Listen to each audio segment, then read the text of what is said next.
Hello and welcome to Open Mind UFO Radio. I am your host, Alejandro Rojas, and I have my special guest, my often special guest, Martin Willis. Hello, Martin.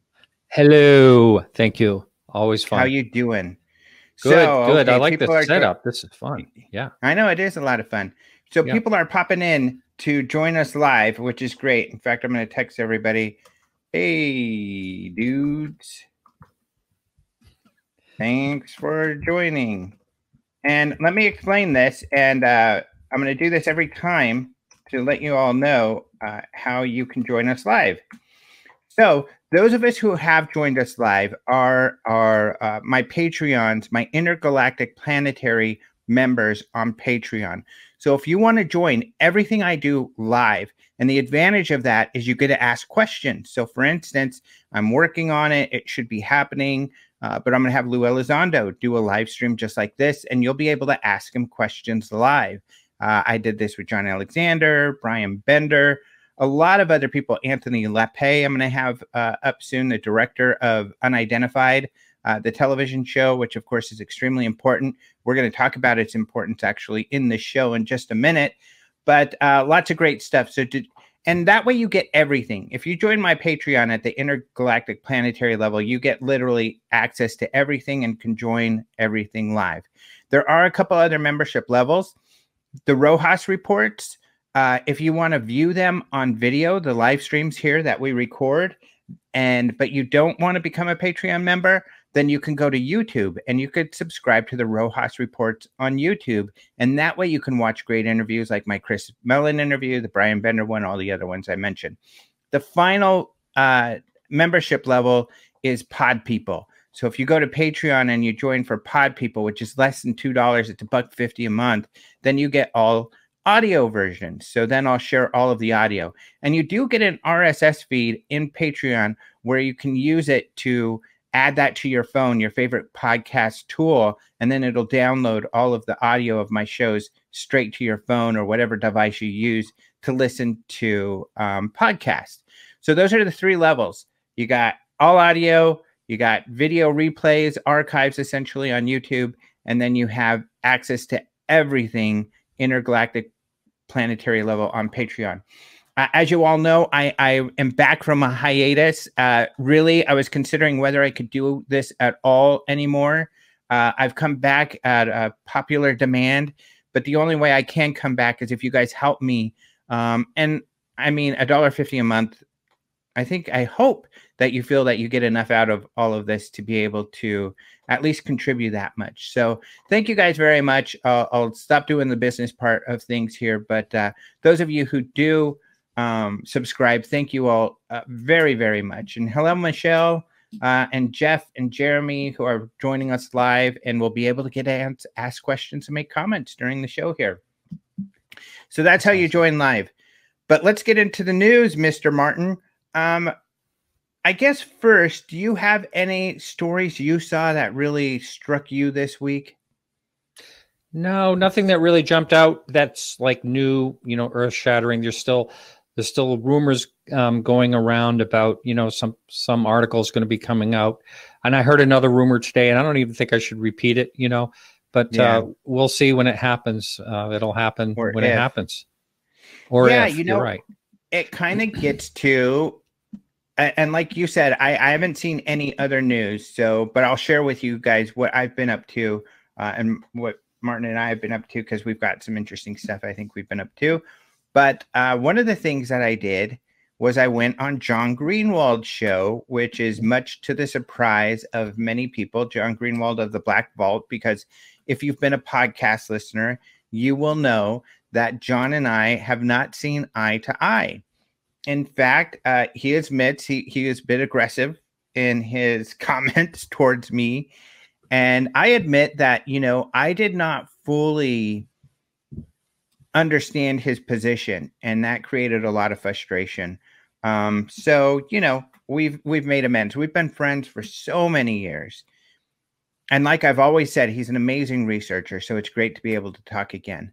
And it was you, Martin, who helped this, because you had, after I was on Coast to Coast, you say or even before I went on to Coast, you sent me a link to John Greenwald's conversation about the Wilson documents, these new rumored documents that are, or these documents that are out there that rumor, you know, these alleged conversation between Eric Davis and this admiral. And so I went on Coast to Coast, and then you kind of laughed because you were like, oh, you were already aware of much of what John was talking about. And I watched John's video, and what we both had to say were so strikingly similar. And then he did have some other stuff to add that was great, I thought. So I shared that video that you had asked me to watch. And he wrote, mind blown, because he was shocked that I guess I would share his stuff. And that kind of started things. And then a mutual friend, Tim McMillan, was like, hey, you guys, you know, John really wants to make amends. You guys should work towards that. And of course, I've always wanted to as well. So it's been great, actually, to be working with John again. Yeah. I was so glad. I think, you know, I was looking at some of the comments, you know, on the video that he did, so the stream he did with you the other day. And it really is, there's a lot of people relieved that you two are, you know, friends again, because you both have so much to offer, you know, and that you worked it out. And, you know, a lot of people don't work these things out. So I'm glad that you did. And it's funny because there's a lot of people who are frustrated at both of us who are normally fans of ours, because we're not taking this Wilson document thing as seriously as many people are. And you've taken some of heat as well, because you have a similar feeling. Even today. It's every day. Yeah. John even apologized. Sorry if you're taking more heat. And I said, dude, we take heat when we wake up in the morning, just for waking up in the morning. So that's just normal. But somebody asked, and thank you, Josh, for answering the question. Somebody asked, please add an option to contribute more, perhaps just a PayPal account for random donations. Kurt, thank you so much for the sentiment. YouTube actually has an option where you can do that, but you can do that on Patreon. I don't really solicit that sort of thing. I like to give people, you know, something for their donation. So that's why if you join at those different levels, it's a ton of help. That's a big help. So if you're joining at that intergalactic planetary level, thank you so much. That's a big help. I don't mind taking bags of cash. I'll just put that out there. Oh, yeah. I'll bet you don't, Martin. But getting back to John Greenwald, because it was something that you had mentioned, we had talked about, what was it that you said that triggered? It was something that John Greenwald and I had talked about. What did you say? On the news, there was something you saw. I did? We'll get back to it. All right, help us out in the chat room. Yeah. Were you paying attention? I know. But some of the things that John and I talked about were the MJ-12 documents, you know. Yeah. And this is one of my frustrations, to be honest, is that the MJ-12 documents have a history. The guy who first claimed, you know, that MJ-12 was a thing is Rich Doty. And he did it in a document that he says was a hoax document that was created to make this guy, the scientist, believe that he was seeing UFOs and aliens, which is what he thought he was seeing, when Richard Doty says he was actually seeing secret projects on the base in Kirtland Air Force Base in New Mexico, just outside of Albuquerque. So this document is allegedly disinformation from the very person who put it out from the beginning. Now, in ufology, Richard Doty first came to the scene or was first mentioned in an investigation done by Bruce Maccabee. And he was investigating a UFO sighting at an Air Force base. And he interviewed the witnesses and stuff. But there was this guy on the base who wanted to share information with him, named Richard Doty. And he shared these wild stories that made no sense and claimed that these witnesses had seen something they didn't see. Bruce Maccabee talked to the witnesses and others, and they were like, no, here's what happened. So Bruce Maccabee determined, I don't know who this Richard Doty guy is, but he's a liar. He just lied to me. And that was essentially the story. So, I mean, this guy has been sharing falsehoods since the beginning. And unfortunately, and maybe still doing it. And maybe still doing it, because there's been this resurgence where he's been coming back to the scene, which is very concerning. And long retired, but still, right. Yeah. So, and the Serpo thing is something that has been traced back to him. This alleged situation that is too far-fetched to believe because it's not true. So that's a major concern. And I think that the problem is that those researchers who come across material that mentions MJ12 that they're purporting to be real need to tackle this. I'm not saying, I'm exactly right on this. All I'm saying is look at the evidence I have, which is an abundance of it, even FOIA documents that I've gotten from the Air Force. Look at this and help me figure out what's going on here. For instance, one of the things he claims is that he did this disinformation at behest of the government. I'm a bit skeptical of that. So are others. But did he? I have no proof either way. Help me figure it out. Let's be responsible and investigate all of these areas before we just, jump headfirst in and believe some wild kind of stories that show up out there. So I don't know. That's what I'm arguing. Am I so off on that? No, I don't think so. If you go also on Open Minds somewhere, you have an article about Richard Doty. I remember reading that. We have a video that's on the front page of our YouTube page, which is Open Minds TV is our YouTube. And also, if you were to query Doty, you'll find him also. Essentially, the document I have that's well-researched and has a ton of sources in there and links to the documents that I retrieved is called An Open Letter to the Air Force. And here's why. And here's why I want help investigating all of this. And luckily, I know a couple of people are jumping in to help out. This is called An Open Letter to the Air Force because Richard Doty was actively and admittedly putting out hoax documents he was creating, misinformation out to the UFO public. This was in the 80s while he was an Air Force, in the Air Force Office of Special Investigations. He was an officer in that group. Now, Air Force Office of Special Investigations, he's making it sound like it's some sort of intelligence organization, like he was doing counterintelligence essentially against U.S. citizens, which is not legal. But that's not true. They're a law enforcement organization. So what he's claiming he did is not only illegal, it's outside of the realm of essentially what AFOSI would do. So, so those are some more problems with this whole thing. But my question was, so later on in his career, there's evidence in his, employment records with the Air Force that he got in trouble for something later in his career. He got demoted to a position. The way John Alexander put it is he would be the guy that if you went into the officers club, he would be the guy that has to get you your tennis rackets or, he's like an attendant. Of course, people are saying, no, that's not what he did. But what John Alexander is saying, he was very heavily demoted to, now doing like service jobs is all he could do at the end of his career. Was he demoted because of his, hoaxing people? We don't know. John Alexander thinks so, who's a retired colonel who would know this sort of thing. He was also an inspector general in the Army. He's the type of person that would know. But he doesn't know for sure either.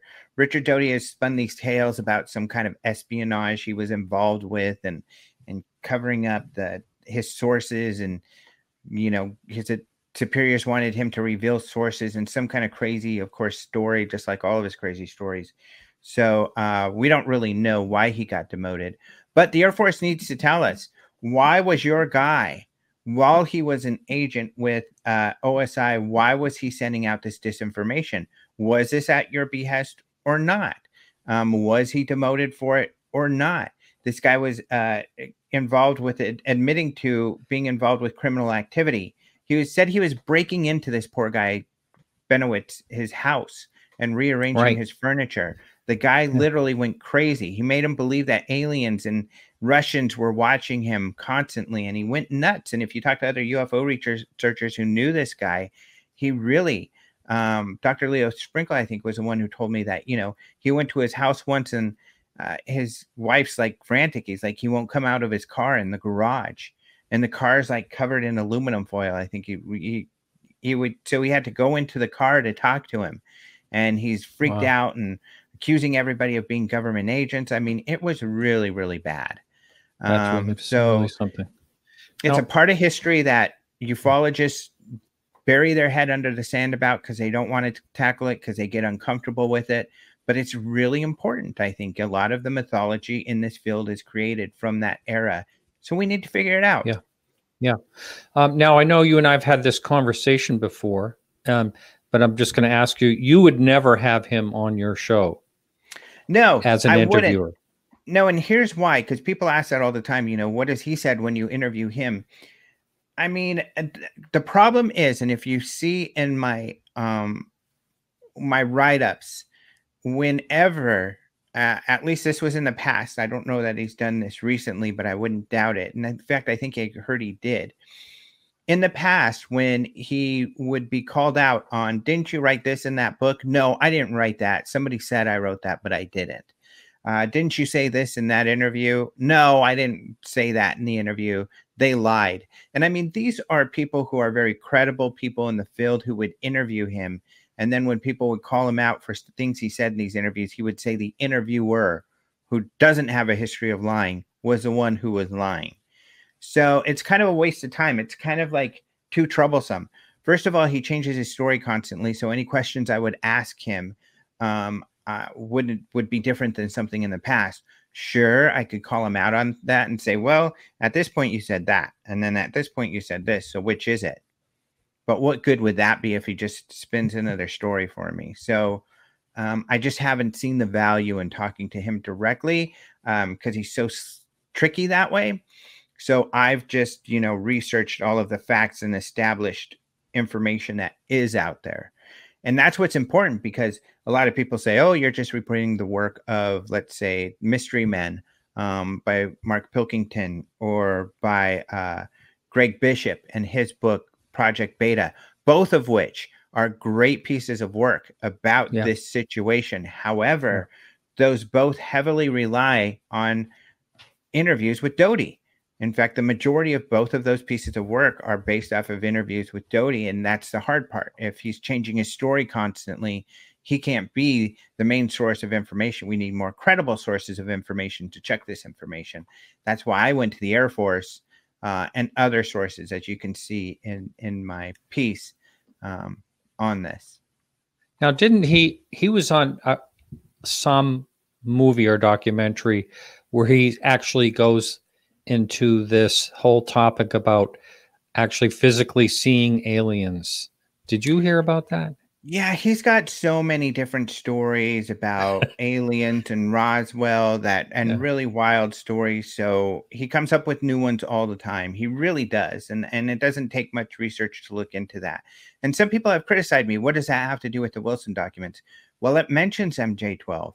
And with these Wilson documents, the people who are purporting it to be a real situation, what this admiral had said, of course, this admiral is denying it.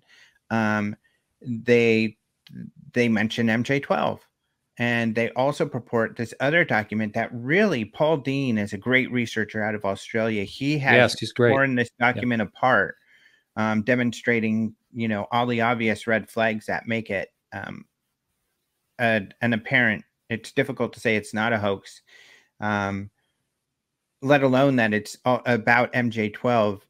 You know, the people who are purporting these things to be real are just not addressing these red flags and these major issues. And it's unfortunate. And then you had mentioned, and I think that's what we were talking about, you had mentioned a potential New York Times article about this. And allegedly there is some sort of article that was in the works about potential crash retrievals. And but, you know, without credible information supporting any of that, which there isn't, I highly doubt there will be an article. And if there is, it could be something that, doesn't present what these people are purporting in a positive light, because historically with the media, and I can understand it as a media person, if you give a media person credible information, they're going to run with it. They're going to usually do a pretty good piece because you've got something shocking, credible information regarding UFOs. That's rare. But if you don't meet that level and you're dealing with hearsay and you're dealing with dubious information that is claiming something fantastic, they're going to make fun of it. That's just how it goes. It's usually one or the other. It's rarely in the middle. But they're definitely not going to stick their neck out there for something that's dubious. So, and rightfully so, really, so we just got to give them better information. Just right before we went live on the show, I received from someone that it's nothing to do, the article has nothing to do with crash retrieval. How they know, I said, well, how do you know? And they said it's something else entirely different. So, but again, we'll know when we know, if we know. Yeah.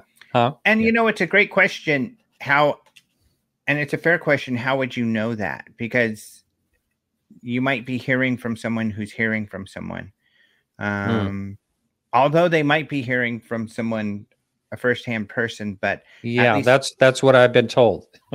You and I have been in contact with the alleged writers of the article, and they are being very tight on information. Yes. They're not. So really why would sharing. they open up to someone else, right? Yeah. Right. And let's say you're speaking to someone who was interviewed for this article.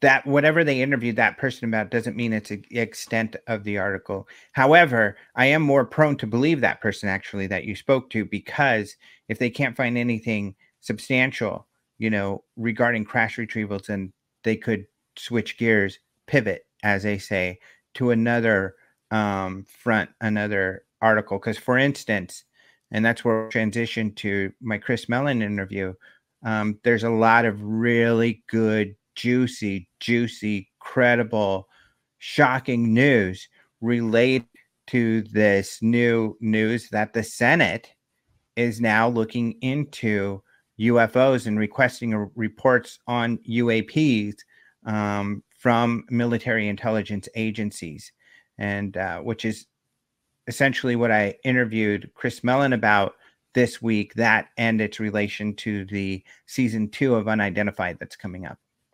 Yeah. Well, that'll be interesting. And that report is the first report's not due until March 2021 or something like that. Yeah. So, and this is something interesting that Brian Bender and now Chris Melon have told me. I highly implore you to listen to the interview. Like I just said, you can listen to it. If you're a pod person, you can listen to the audio on Patreon. You can watch the video. Of course, if you have the intergalactic planetary level, you have access to everything. So you can watch it on Crowdcast here, or YouTube if you're a subscriber there. I just uploaded it this morning onto YouTube. You could watch if you're a subscriber there. But now Brian Bender and Chris Melon have both told me they feel confident that the bill is going to be passed with this verbiage left in the bill. And this bill is the annual intelligence. Essentially, it's setting up what intelligence will be doing in the future. And this request, for those who don't know, like I said, is from the Senate Select Committee on Intelligence, the SSCI, as it's known. Everything's got an acronym. In fact, your acronym, because people have been using this lately, would be your initials. You'd be MW.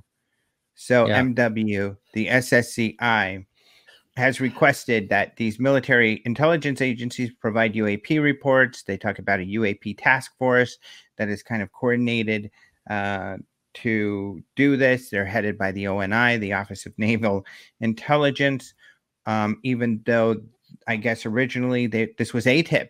This was a group that Elizondo worked for in OSD, the Office of the Secretary of Defense. But ONI has kind of taken the lead because all of the witnesses that have been briefing everybody have been from the Navy. So, for instance, Fravor, the other pilots, jet fighter pilots that chased the Tic Tacs and stuff, those were naval pilots, and the Navy has aiding in bringing those people around to be interviewed. So the Navy's kind of taken point, and that's why they're called out in particular on this. I see. How about that? Go ahead. No, I was just saying, if anyone in the chat room, I'm just reminding them that they can pop a question in there for us while we're on different topics, if you'd like, and we'll try to answer them if we can. So this Chris Melon interview, I'm really proud of it too, because I haven't seen anybody else interviewing Chris Melon. And as far as I know, I'm the first one out with a story. So I have a story on Den of Geek. The angle from that article on Den of Geek is, how did unidentified influence the Senate to ask for UFO disclosure, essentially? And so that's the angle of that story, where I took excerpts from the interview. Of course, the Rojas report, you can hear the whole interview. But in that, he essentially said, there's no doubt that we at To the Stars had a lot to do with the creation, this report request, is the way he puts it. And I think that is accurate. It would be hard to argue otherwise. He has written in the Washington Post an op-ed. He also wrote an article in The Hill, where essentially he was telling the Senate they should do exactly this. The other thing is that we saw, even on the first season of Unidentified, them taking witnesses, Navy witnesses, to Washington, D.C. So there should be no doubt. Not only that, Chris Melon himself worked for the SSCI. He was the staff director in the early 2000s. So he worked for the Senate Select Committee on Intelligence. In fact, he told me he still had friends there, and he was able to contact those friends and share information with the Intelligence Committee. And that's how this all came about. So he's exactly accurate. I think that certainly he is responsible, and they're responsible for that. I mean, have you seen people questioning that at all, or how do you feel about it? No, I haven't. No, it should be interesting. We had a question pop up. Did you want to address that? Sure. I thought that was the technology. Now the question is, do you have an opinion on the alleged Navy patents for anti-gravity technology? And I think that was more of a theory. Wasn't that more of a theory than? Yeah, those are really weird in that they are real patents. In that sense, they're real. However, the technology described in the patents is highly questionable, in that there have been physicists who have said it is, like you said, very theoretical, not applicable. It's not like something you can use to build something right now. Is there some sort of black project going on where they're using this sort of thing? Was another question people had asked. And the answer to that was probably not, because now they're already in a status in which they're out there. So the status would show they kind of maybe looked at it, but they're done with it, and now they're out there. So at least the people I've talked to is that the indication is that, nothing was done with them, and they are theoretical. And it could be just that some organization was looking at it to see if they could apply it to some other project they were doing that didn't work out. And so, but they are very interesting because, and if people are unaware, there were some Navy patents. I forget the name of the person, Salvador or something, Salvador Pais. If somebody knows in the chat, you can let me know. I think that was his name, but you can definitely Google these. I know Danny Silva, I think, wrote an article outlining them. So, yeah. Somebody said, could they have been preemptive patents? In other words, they're patenting this potential technology. So even though it's theoretical, I guess that could be the case as well. It's interesting the Navy would do that. But this scientist, and I think there's an interview with him out there too. I can't remember it because it's been a few months now since I've looked into this. But maybe I'm totally getting this wrong too. But I mean, if someone puts a patent out like that, could other people be curious and try to work on something like that? They could. I mean, the more brains you get together. But when you patent it, essentially that technology belongs to you. So Right. if they So did something similar, you could sue them. I see. Yeah. And then there's no incentive because you can't make any money from something that's patented. But, you know, often in business, people will patent something like this and make it known because then they want to solicit contracts, essentially. They want organizations to come to them and say, hey, we want to use this and we'll pay you to use it. So, we'll see. Jeff, who asked that question, says it feeds into the urban mythology that the ONI being the real possessors of the secret knowledge. You know, there's been a lot of rumor in the past about the Office of Naval Intelligence being the guys with the real secret keepers. I've always kind of argued with that, in that we've never seen that in evidence at all of this sort of thing. Even now, with the ONI being heading up this UAP task force, I don't think there's evidence of that yet either, in that, you know, we know why they're being tasked with it. These witnesses are naval witnesses. You know, and I'll share something else from my Chris Melon interview. And I think he's definitely followed some of my Twitters and some of the tweets that I've been sharing and thoughts, is that, because actually he addressed this issue before I even asked him, is this plan, you know, did you have a plan? And I don't want to give up too much of what went in the interview, but essentially, yes. And so he doesn't say this explicitly per se, but that they did have this plan to essentially, and it makes sense. So they had this package of information, credible UFO information, that he and Lou went out to the public with. And the way that he put it in my interview, it forces the Navy to take a stance. And fortunately, the stance the Navy took was very positive, to say those are real UAP cases and we do take them seriously. That then triggers the Senate's interest in this topic. Like, what? Why are we finding out through the New York Times that you take this seriously and you've never presented any information for us? And that gets into my article on Den of Geek. So Chris Melon talks about how the cases they presented in Unidentified forces the Navy to take this seriously.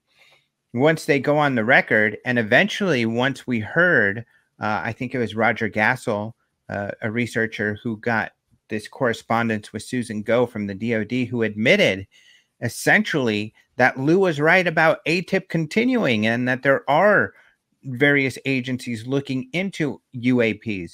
She tried to say, but these are just, you know, maybe drones or these are unmanned aerial systems that may be going into secured airspace when they shouldn't be.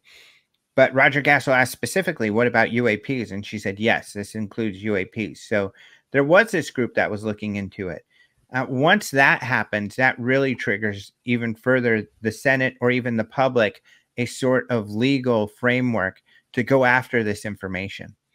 Because now, if you're a private citizen, you can say, look, I'm going to FOIA this information. I'm going to sue you if you don't share with me this information. It could be debated whether they have to share it. They'd have to justify that, but that's doable. But for the Senate, no. And Chris Melon does say the Senate was concerned that they were left in the dark. They were concerned that they were not being told about this UFO stuff, and that they're concerned that there were UFO investigations. And so that's the problem. That's where the issue arose and why they're now requesting this information. They want to know more about what the military knows about the UFOs and stuff. So, which is pretty phenomenal, which is pretty incredible stuff. Wow. I want to say, first of all, hi, Ashley. Said first time she's ever been in the room here. And there's another question up there. But I did, before we move on. Oh, there's a couple questions, actually. Go ahead. Yeah. Before we move on from Chris Mellon, when I spoke to him back in 2016, long before, he got involved in the, I don't remember if I asked him this question, but I'm going to ask if you asked him, does he take any grief at all because he's looking at this topic? Oh, or do people take him seriously in like the government if he has something to say? I didn't ask him that question, to be honest. And that is a great question. I feel like I asked him that before, but maybe it was you who asked him that. Maybe you I did may ask have. him. I That can't was a remember while so ago long because ago. I swear I remember that question being asked, or maybe I asked offline, or I just remember him being asked, but I can't remember the details of that answer, to be honest. I mean, he had a pretty high position. I'm sure he's not like a laughing stock or something like that. I'm sure people take him seriously. And, you know, of course, his family name, you know, the Melon family is a very important family, and American family and banking family and all that. So I'm sure that he's probably not ridiculed. He's probably paid attention to, I would think. Yeah, very serious person. And, he is. When it comes to the stars, he's the policy expert. This is a guy who worked, you know, at the upper echelons of the leaderships in intelligence. And he was even, you know, his job was essentially providing information on Black projects to senators, summarizing, you know, what Black projects are out there. So he's familiar with all the I want to say SUPs because I'm thinking of going back to the beach and paddleboarding, but not that I'm going to do that today, but SUPs stuck in my head. SAPs, which was what Black projects are. Special access programs. SAPs is the official term. Yes. Yeah. I see what you're saying. Yeah. So let's get into a couple of questions. I want to ask this one that somebody asked on the question tool here. This is from Jeremy. How much information do you think that the Senate can actually get, especially if the rumors of the existence of the Black Eagle Trust are in any way true? That trust has been rumored to fund Black budget activities and was said to be originally set up using large amounts of gold and other precious material recovered from the Japanese government stashes following WW2. I am skeptical of Black Eagle Trust. Here's the problem, you know, and I think we hear this from John Alexander and Chris Melon, and I think this is where confusion comes in. There's a difference between public and private. The government has to work a very specific way. It's got rules that are set up. It's got inspector generals like John Alexander and others, the Senate, who are overseeing everything they do because they're getting money from the government. Anything outside of that is a private company. Private companies could be doing anything. And I think Chris Mellon and others have said, if you really want to keep something secret, you take it out of the Black. It's no longer Black budget. It's not a Black project. It's a proprietary project of a private corporation. Then you have no access to it. So I think that's kind of the problem with a lot of theories that people come up with. Could it be funding from here? And, you know, if you're going to keep it secret, it's much simpler than a lot of these complicated schemes some people have come up with. You just make it private. The corporation takes it over. And there's a lot of people who say Lockheed has some of these projects. Who knows? I don't know. And Lockheed Martin Skunk Works, they're the guys who built Area 51, do a lot of the work out at Area 51. They made the stealth bombers, the U-2, all of that sort of stuff. So, and there's a former executive from Skunk Works on the To the Stars team. So I mean, Steve Justice, or who is that? Yeah, Steve Justice. Yeah. What about that statement that was? What was that statement made many years ago? And I forget who it was that said we have the technology to take ET home. Do you remember that? Allegedly, Ben Rich said that. Ben Rich, yes. This was something that Jan Harzan and a friend of his recall hearing Ben Rich say. That's right. Now, if you go out there, John Alexander, again, I reference him, but there are others. I think Paul Dean has an article on this. Ben Rich said statements similar to that quite often, but he also qualified those statements as well, meaning that it's not maybe as fantastical as we believe it to be. He could be meaning there are some great technologies that are far beyond, but a lot of people make the argument he said that maybe like 20, 30 years ago. And by now we're aware of those technologies. And, you know, some of those technologies are probably, especially for that period of time, pretty shocking. Do you want to read this question? That Sure. I can't see who it is. Jeff Oh, Perry. I'll read. Okay, I can read it if you like. Go for it. Do you think that it's possible involvement of UAPs with our nuclear sites will subsequently be more drawn into the public spotlight? Subsequently, will that force more U.S. Air Force or AFOSI public involvement? Okay. What's your thoughts? Yeah, I got on an that? answer for that one. All right. That brings me into kind of the second part of my article that I wrote today for Den of Geek, which was asking Chris Melon about Unidentified Part 2 and also sharing how that fits into his strategy. And essentially what he says is that, Part 2 is going to show us a lot more military cases. And these credible military cases. Oh, by the way, we've got to talk about that. So we both watched episode 1 of Unidentified, which is actually airing tomorrow, but we got an early sneak peek. So we'll talk about how that fits in.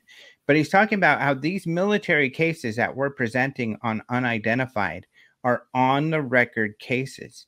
This demonstrates, and it demonstrated to the Senate, that there should be some interesting material in these reports.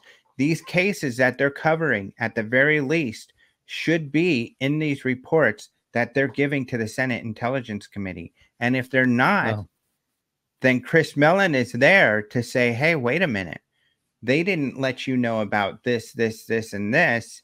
You need to go back to them and say, where's this material? So that's the function that Unidentified and the revelations of this sort of thing should serve.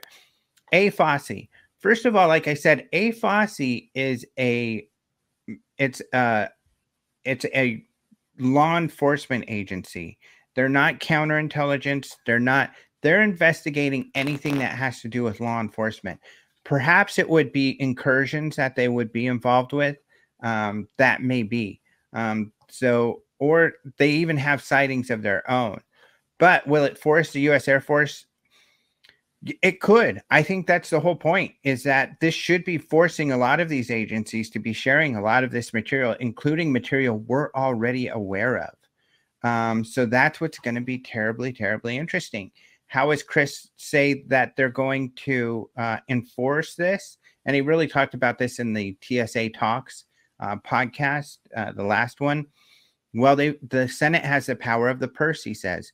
They're the ones who are giving them funding. And so they can hold back funding.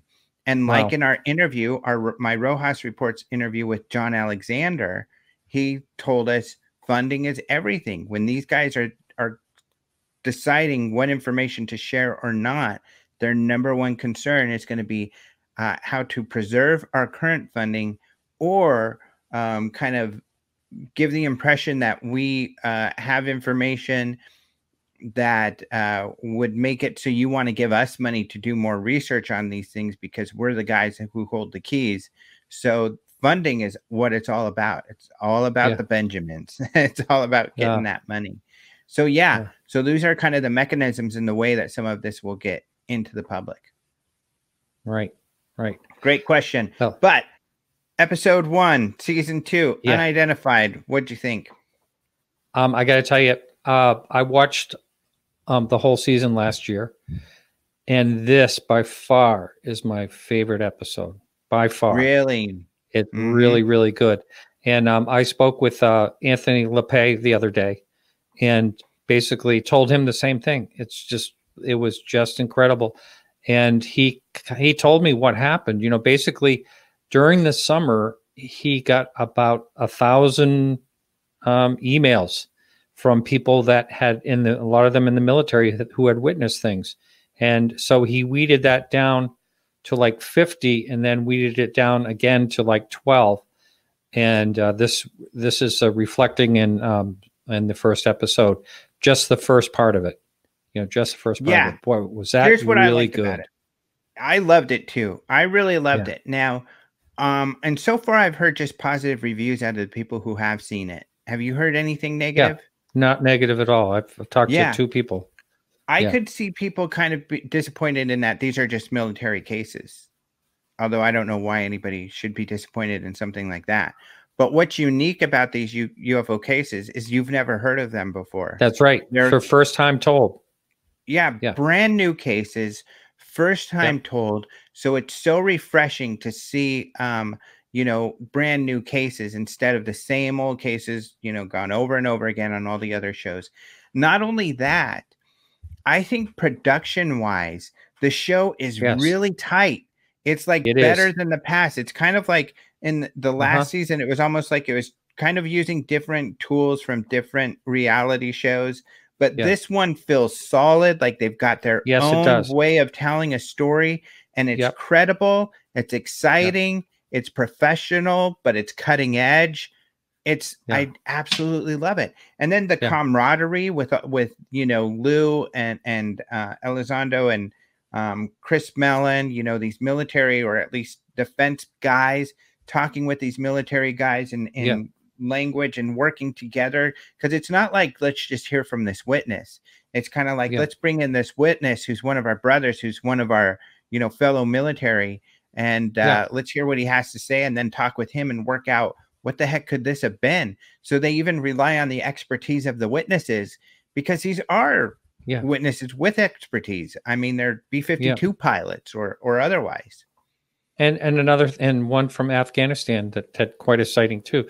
One of the things I also liked about it, and the production, you're right, is really, really good, is also that last year Lou Elizondo seemed like a real big part of it, and it was a lot he was involved in and talking all throughout the show. This, he sort of steps back a lot and lets other people, you know, the witnesses talk. So I really thought it was very, very balanced and really, really good in that respect. Yeah, I've talked to Lou, and that's one thing he liked about it, because he doesn't like attention. He doesn't like being a focal point, and he likes that this is made, you know, this is more of a team effort type of thing, where it's not just following him. It's more like, you know, these witnesses coming over and all these people working together on something. Yeah. It's great. And so I'm really excited for this season. We don't want to give too much away, of course, but, you know, one part of it's in Vietnam, which there was a lot going on in Vietnam, according to a lot of people. Also, Chris Melon told me that there's a great NORAD case where they were tracking an object that's going to be in season 2. And this is in my Den of Geek article from today, actually. So he gave that as an example of one of these cases that better be in these reports, that indicates, you know, these reports should be including some good information, some new information that should be enlightening and compelling to the Senate when they get these UAP reports. So yeah, a lot of important stuff going on. So I think we ought to start to wrap up. So if there are any more questions that you all have in the chat, please get those questions in. But I think, you know, what an exciting time it is. And talking with Chris Melon, and then I did have some conversations with Lou Elizondo, you know, recently, that really, you know, I'll reiterate this as well. When Chris and Lou put together this package of information of compelling cases that they had looked at and knew about, to run with that with the public once they got out, a lot of people were thinking, well, why aren't they looking for new information? And I think this answers that question, because essentially this package is like their football, you know, they're running with what they got.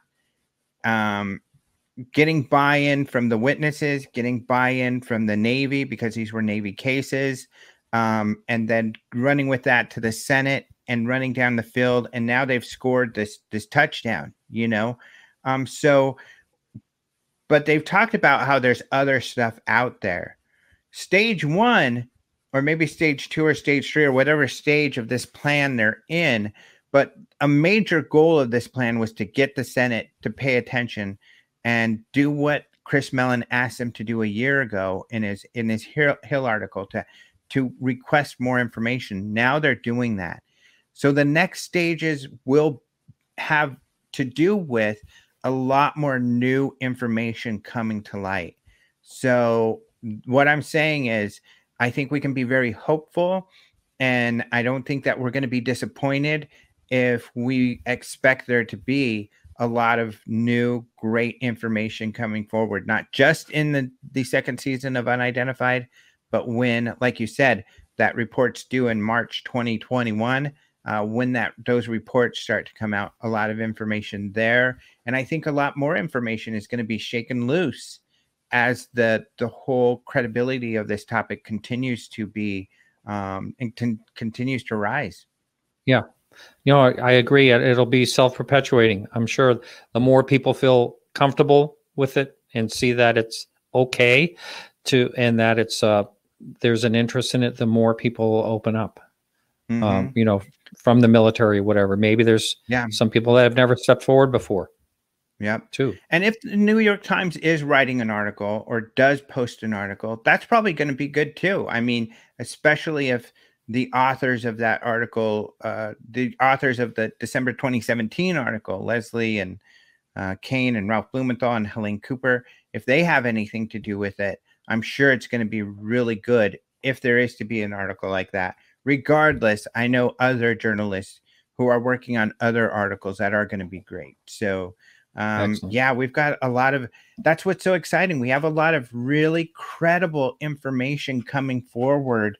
So the dubious stuff, we just don't have to waste. I feel we don't have to waste our time on, especially I have a limited amount of time. You too. So there's much more important things to really be focusing on right now and not lose our focus, because we've really got to be diligent. And I'll say this too, I've got a lot of articles I'm working on that I'm going to start getting out here soon that pinpoint on different aspects of what has been going on in the last couple of years that I think is very important. And I don't know, I guess I'll just say there's a lot of great stuff going on. So I think there's a lot to be positive about. That's right. And a lot to analyze and to think about and make sure that we're cognizant of as we go forward. And you'll get that here. That's right. On the Open Mind UFO Radio and the Rojas Report and Podcast UFO. So what do you got coming up on Podcast UFO? Let's see, next week I have Nigel Watson next Tuesday from the UK. Yeah. Interested. So I said to him, hey, it's going to be like 2 a.m. Your time when I go live. Are you all right with that? And he says, oh yeah, I'm up all night anyway. So yeah, he's a journalist over there, and I like his work. Yeah, I think he's an interesting fella. So that ought to be good. I've been interested in trying to get an interview with him for a while too, but I haven't done that yet. So great job on that. That should be interesting. Oh yes, and if I can just take the second here, last week on my show I had Don Schmidt and Tom Carey on, and all of a sudden Don Schmidt just like froze on his screen and gone. And there were all kinds of conspiracies, like he got abducted by aliens or whatever. So he never came back. And I was emailing him. Tom was calling him, and his phone number was not working. We had no idea until now. That was Tuesday, and this is Friday. And I just found out this morning that because Dawn did write me the next day, but it went into my spam box, just one thing after another. Dawn's okay. Lightning hit a transformer and blew his power out, which blew his phone out, everything out. And but the next day everything was repaired and he's back. He's back on the grid. I love Don. He's a good friend, and Don is a great speaker, extremely articulate. He's very articulate. Yeah. When he tells lectures, he's so serious. When you interviews, he's extremely serious. Yeah. And maybe a dry joke here or there. Yeah. But he's such a total goofball when you just hang out with him, like outside of, he's really goofy. It's funny. He likes hiding. Well, he actually, one thing I have to give him a lot of credit for, and he'll always be welcome on my show, is we went and talked directly about the Roswell slide fiasco. And he said, I want to apologize to your listeners out there for my involvement in it. And I thought that was really, really good of him for saying that. So he's always welcome on my show. That was another one where, you know what, Martin, how is it that we're right so often? I don't know about that one, but as soon as I saw it, it's like, oh my God, this Roswell slide, for those of you who haven't seen it, you should Google it. It's a mummy in a museum. And instantly it was like, And I can't believe it went as far as it did. I would recommend that you go search Roswell Slides on the openminds.tv site, because I was really covering the investigation of it. And like you said, it seemed terrible from the get-go, but there was some great work out there that really revealed what was really going on. Instantly. Essentially, it was a mummified Native American young man from way back. So yeah, check that out if you want, or if you just don't want to deal with old hoaxes, then ignore it. And I would not blame you at all, because there's much more important stuff to look at. So go check out my Den of Geek articles. If you check out my Twitter, Alejandro, or just go Open Mind stuff, Open Minds TV Twitter, Open Minds TV Facebook. I'll start to update the website this week. There's been some stuff, as I told you, I had to get the website running again. There's still some stuff going on where it may experience some very short downtime as I am converting some things over. But regardless, I don't want to wait updating. So I'll start updating that this, well, hopefully this week, maybe today, but definitely next week. You'll see a lot more articles and everything coming out there, so you'll be able to find everything. Jeff Perry says, thanks for the great talk. Thank you, Jeff Perry, for the great questions. You helped make this a great talk. Thanks everyone that came in. Kurt, Karen, Michelle, all the people I'm missing. Thank you all so much for joining live. And then thank you to all the listeners who listen to the podcast.